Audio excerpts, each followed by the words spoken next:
പിന്നെ കുട്ടി ജനിച്ചിട്ട് അതിന്റെ 7-ന്റെ അന്നാണ് മുടികളയൽ അഖീഖയുടെ അറിവുള്ളത്. അല്ലാഹ്, ഇവിടെ ശ്രദ്ധിക്കണേ.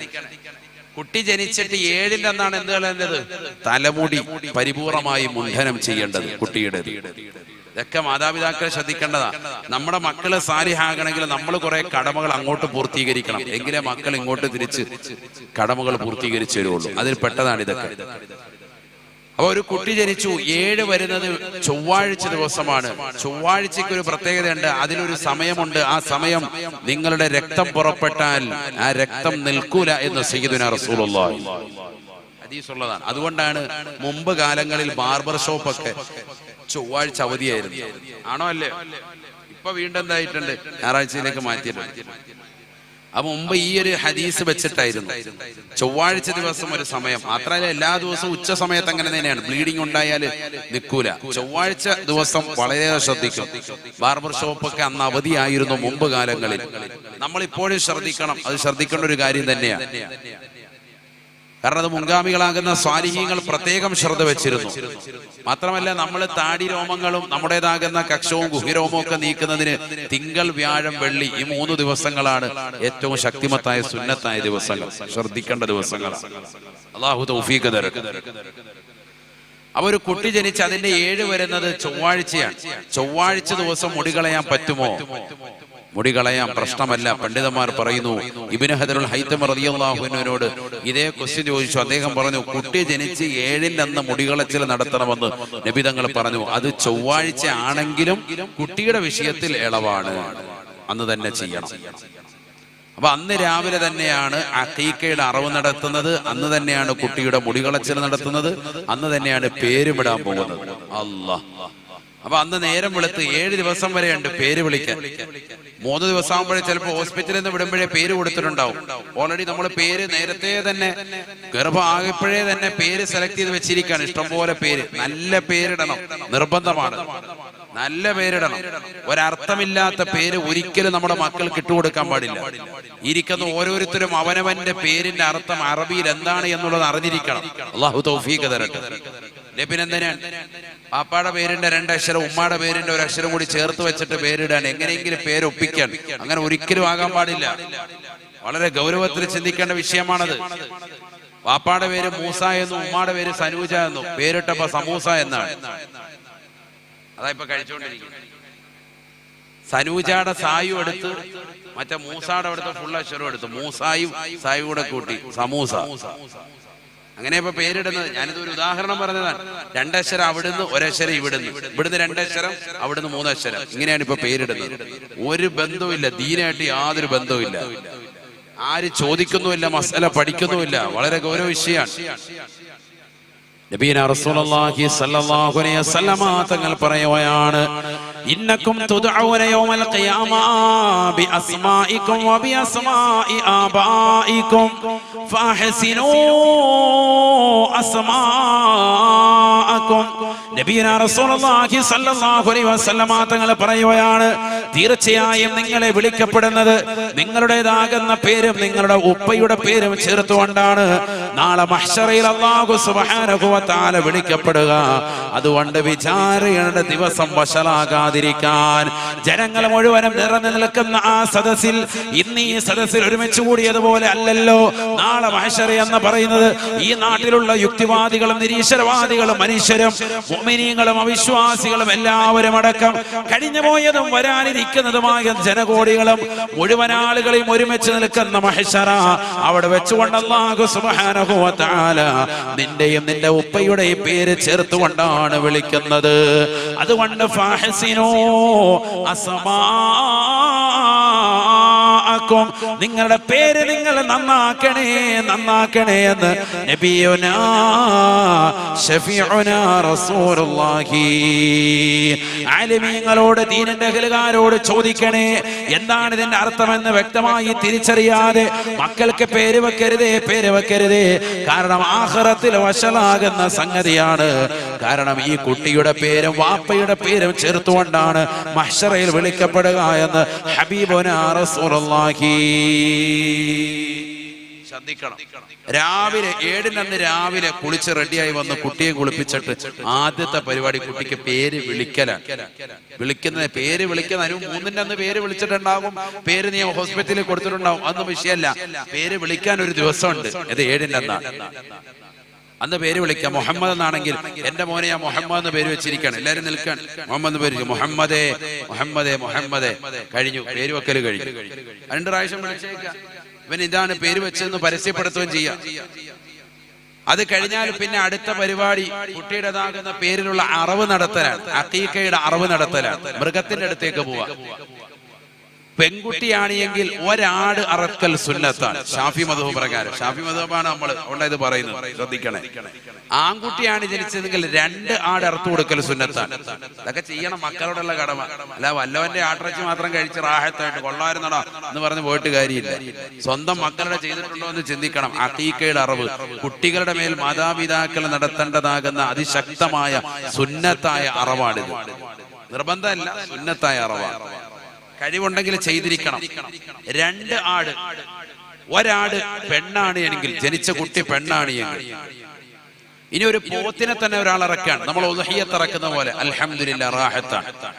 പക്ഷെ ഈ മാടായാലും മാട് വർഗത്തിൽപ്പെട്ടത്, അഥവാ ഈ പറഞ്ഞ പശു, എരുമ, പൂത്ത ഇതൊക്കെ അറിയാലോ, ആ മാട് വർഗത്തിലുള്ള സാധനങ്ങളായിരുന്നാലും ആടായിരുന്നാലും നമ്മുടെ നാട്ടിലുള്ളതാകുന്ന വസ്തുക്കൾക്കൊക്കെ എത്ര വയസ്സ് വേണം? 2 വയസ്സ് വേണം. അപ്പൊ അതിന്റെ അർത്ഥം എന്താ? ഉദ്ഹിയ്യത്തിന്റെ നിബന്ധനകൾ മേളിച്ചിട്ടുള്ള അതേ നിബന്ധനകൾ തന്നെ അഖീഖയുടെ മൃഗത്തിനും ബാധകമാണെന്നർത്ഥം.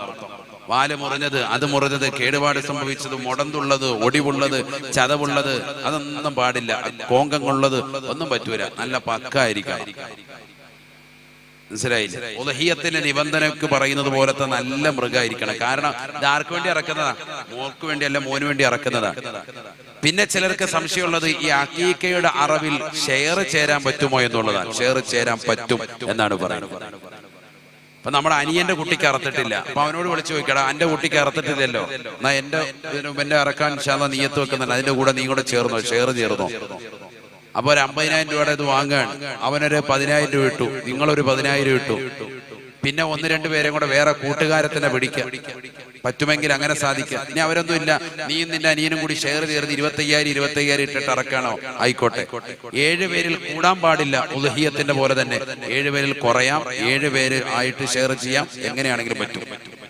പലരുടെയും കുട്ടികൾ അറക്കുന്ന സമയത്ത് നിയ്യത്ത് ചെയ്താൽ മതി. ഓരോരുത്തരും എന്റെ കുട്ടിയുടെ പേരുള്ള സുന്നത്തായ അഖീഖയെ ഞാൻ വീട്ടുന്നു എന്ന് നിയ്യത്ത് ചെയ്താൽ മതി. അറവിന് മുമ്പ് തന്നെ നിയ്യത്ത് ചെയ്യണം, അറക്കുന്നതിന് തൊട്ട് മുമ്പ് തന്നെ നിയ്യത്ത് ചെയ്യണം. ചിലയിടത്തൊരു പരിപാടിയുണ്ട്, മൃഗത്തിന്റെ കഴുത്തിൽ ഇങ്ങനെ കത്തിവെക്കും, അതേ സമയത്ത് തന്നെ കുട്ടിയുടെ തലയിലും കത്തിവെക്കും. എന്നിട്ട് റെഡിയായോ, ഓക്കെ അവിടെ പഠിക്കുമ്പോ ഇവിടെ കത്തിമുറിക്കും.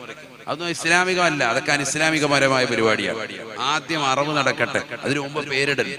പേര് കഴിഞ്ഞു, കുട്ടിയുടെ അറവ് നടക്കുന്നു. എന്റെ മകൻ ഇന്ന വ്യക്തിയുടെ സുന്നത്തായ അഖീഖയെ ഞാൻ വീട്ടുന്നു എന്ന് വാപ്പ നിയ്യത്ത് ചെയ്ത് കരുതുന്നു.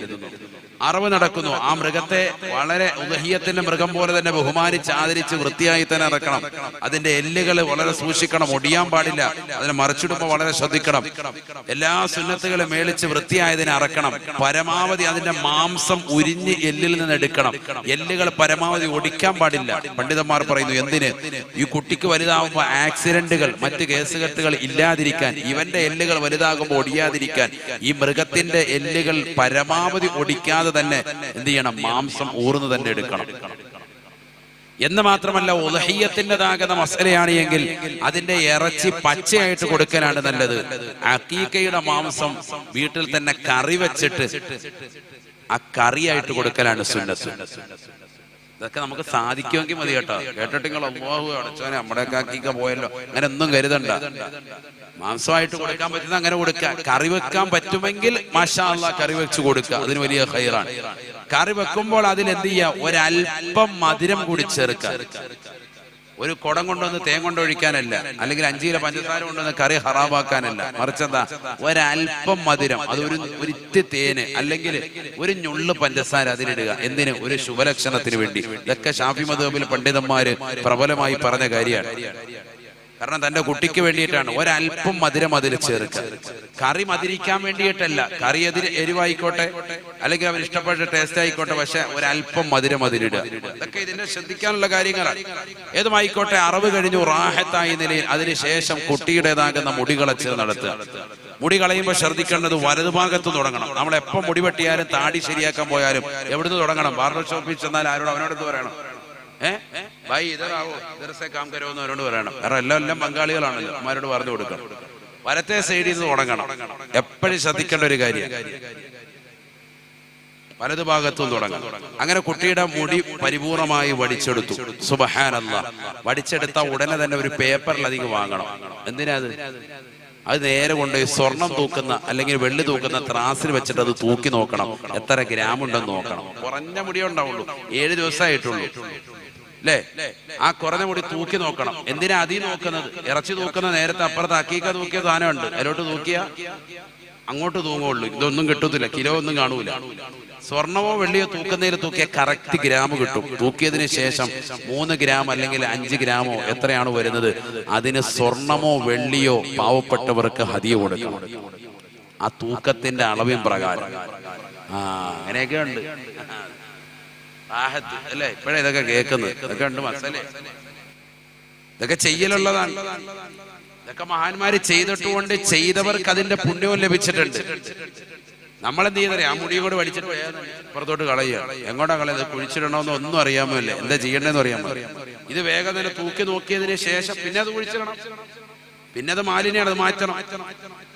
മുടിയും നഖമൊക്കെ അങ്ങനെയാണല്ലോ, പരിപൂർണമായി ഒഴിവാക്കണം. അങ്ങനെയാ വേണ്ടത്. അത് ചിലര് പല്ല് പറിച്ചെടുത്ത പെരയുടെ മുകളിൽ എറിയും, നഖം പറിച്ചെടുത്ത് അങ്ങോട്ടെറിയും. അതൊന്നുമല്ല, കുഴിച്ച് തന്നെ ഇടണം. അങ്ങനെ തന്നെയാണ് വേണ്ടത്. ഓടയിലോ മറ്റുള്ള ഒരു സ്ഥലത്തൊന്നും ഒരിക്കലും ഇടാൻ പാടില്ല. സ്ത്രീകളൊക്കെ ശ്രദ്ധിക്കേണ്ട വിഷയമാണ്. നമ്മുടെ മുടിയിരുന്ന് പിരിഞ്ഞെന്നതും മുടി ചീകുമ്പോഴും ഈഴുമ്പോഴും ഒക്കെ കിട്ടുന്നതൊക്കെ കുഴിച്ച് തന്നെ ഇടണം. അതാണ് വിശുദ്ധ ഇസ്ലാമിൽ പറഞ്ഞിട്ടുള്ളത്. ഷാഫി മദ്ഹബാണ് നമ്മൾ ഈ പറയുന്നത്. അയിമ്മത്തുകൾ പറഞ്ഞത് മാത്രമാണ് ഞാൻ ഈ പറയുന്നത്, വേറെ ഒന്നുമല്ല. നമ്മളത് ചെയ്താൽ കൂലിയാണ്. അല്ലാഹു തൗഫീഖ് തരട്ടെ. അപ്പൊ സ്വർണമോ വെള്ളിയോ കൊടുത്ത് നമ്മൾ ആ കാര്യം നിർവഹിക്കണം. അതിന് സാധിക്കാത്തവരുണ്ട് എങ്കിൽ പ്രശ്നമല്ല. ഒരാൾക്ക് ഇതിനെ സാധിക്കില്ല, സ്വർണമോ വെള്ളിയൊന്നും കൊടുക്കുന്ന ഒരു വിഷയമല്ല. അക്കീക്കയുടെ അറവ് നടത്തിയാൽ മതി. ഇതൊക്കെ കഴിയുന്നവർ ചെയ്താൽ മതി കേട്ടോ. ഈ സുന്നത്തായ അക്കീക്കയുടെ അറവാണ്, അതോ നമ്മൾ ഇതുവരെ കുട്ടിക്ക് നടത്തിയിട്ടില്ലല്ലോ എന്ന് പറയും ഇന്ന് വീട്ടിൽ പോയി ഒരു ബഹളം ഉണ്ടാക്കണ്ട. കഴിയുന്നവർക്ക് ഇത് ചെയ്യൽ സുന്നത്താണ്. അല്ലാഹു തൗഫീഖ് തരട്ടെ. ഇതൊക്കെ കടമകളാണ്. ഇതൊക്കെ മക്കളോടുള്ള കടമകളാണ്. ഇതെല്ലാം ശ്രദ്ധിക്കണം. മാത്രമല്ല 7 വയസ്സായപ്പോ കുട്ടിയെ ചെറുപ്പം മുതലേ നമ്മൾ തർബിയത്ത് ചെയ്ത് കൊണ്ടുവരണം. അവർക്ക് ആദ്യമായി പഠിപ്പിച്ചു കൊടുക്കേണ്ടത് ഹബീബ് റസൂലുള്ളാഹി സ്വല്ലല്ലാഹു അലൈഹി വസല്ലമ തങ്ങളെ പറ്റിയാണ്. പ്രവാചകനോടുള്ള മഹബത്താണ്. നമുക്കൊരു നബിയുണ്ട്, നമ്മുടെ നബിയുടെ പേര് മുഹമ്മദ് നബി എന്നാണെന്നും മക്കയിൽ ജനിച്ചു എന്നും മദീനയിൽ വഫാത്തായി എന്നും അവിടെ തന്നെയാണ് ഖബർ എന്നും ആദ്യമായി മക്കളുടെ ഹൃദയത്തിൽ പഠിപ്പിക്കേണ്ടത് ഇതാണ് എന്ന് ഇമാം സൈനുദ്ദീൻ മഖ്ദൂം റളിയല്ലാഹു അൻഹു ഫതുഹുൽ മുഈനിൽ രേഖപ്പെടുത്താണ്. ആദ്യം മക്കൾക്ക് പഠിപ്പിക്കേണ്ട ഇതാ. ആരെ കുറിച്ച്? മുഹമ്മദ് നബി സല്ലല്ലാഹു അലൈഹി വസല്ലം. ഞാൻ നിർത്തരുത് വേഗം. അല്ലിമൂ ഔലാദകും സലാസത ഖിസാൽ. നബിയനാ റസൂലുള്ളാഹി സ്വല്ലല്ലാഹു അലൈഹി വസല്ലമ തങ്ങൾ പറയുകയാണ്, നിങ്ങളുടെ മക്കൾക്ക് നിങ്ങൾ 3 കാര്യങ്ങൾ പഠിപ്പിച്ചു കൊടുക്കണേ എന്ന് ഹബീബുനാ റസൂലുള്ളാഹി. ആദ്യമായി പ്രവാചകൻ പറഞ്ഞത് ഹുബ്ബ നബിയക്കും, നിങ്ങളുടെ പ്രവാചകരോടുള്ള നിങ്ങളുടെ നബിയോടുള്ളതാകുന്ന മഹബ്ബത്താ, മുത്ത് നബിയോടുള്ള മഹബ്ബത്ത് മക്കൾക്ക് ഇട്ടുകൊടുക്കണേ എന്ന് ഹബീബുനാ റസൂലുള്ളാഹി. വഹുബ്ബ അഹ്ലി ബൈതിഹി, ആ പ്രവാചകരുടെ കുടുംബത്തോടുള്ള മഹബ്ബത്ത് മക്കൾക്ക് നൽകണേ. പ്രവാചകരുടെ കുടുംബമാർ സയ്യിദന്മാരെ കണ്ടാൽ, ബീവിമാരെ കണ്ടാൽ ആദരിക്കാനുള്ള മനസ്സ് നിങ്ങളുടെ മക്കൾക്ക് പഠിപ്പിക്കണേ. വതിലാവത്തിൽ ഖുർആൻ, പരിശുദ്ധമായ ഖുർആൻ മക്കളെ പഠിപ്പിക്കണേ എന്നും നബിയുനാ റസൂലുള്ളാഹി. 3 കാര്യങ്ങൾ നിങ്ങളുടെ മക്കൾക്ക് പഠിപ്പിച്ചു കൊടുക്കണം. 1 നബിയോടുള്ള മഹബ്ബത്ത്, 2ാമത് നബിയുടെ കുടുംബത്തോടുള്ള ഇഷ്ടം, 3ാമത്തത് ഖുർആൻ ഓത്ത് മക്കളെ പഠിപ്പിക്കണം. ഈ 3 കാര്യങ്ങൾ മാതാപിതാക്കൾ മക്കൾക്ക് പഠിപ്പിച്ചു കൊടുക്കണം. എങ്കിലേ മക്കൾ സാലിഹാവുള്ളൂ. ആദ്യം മുതൽ അതിനെ ശ്രദ്ധിക്കണം.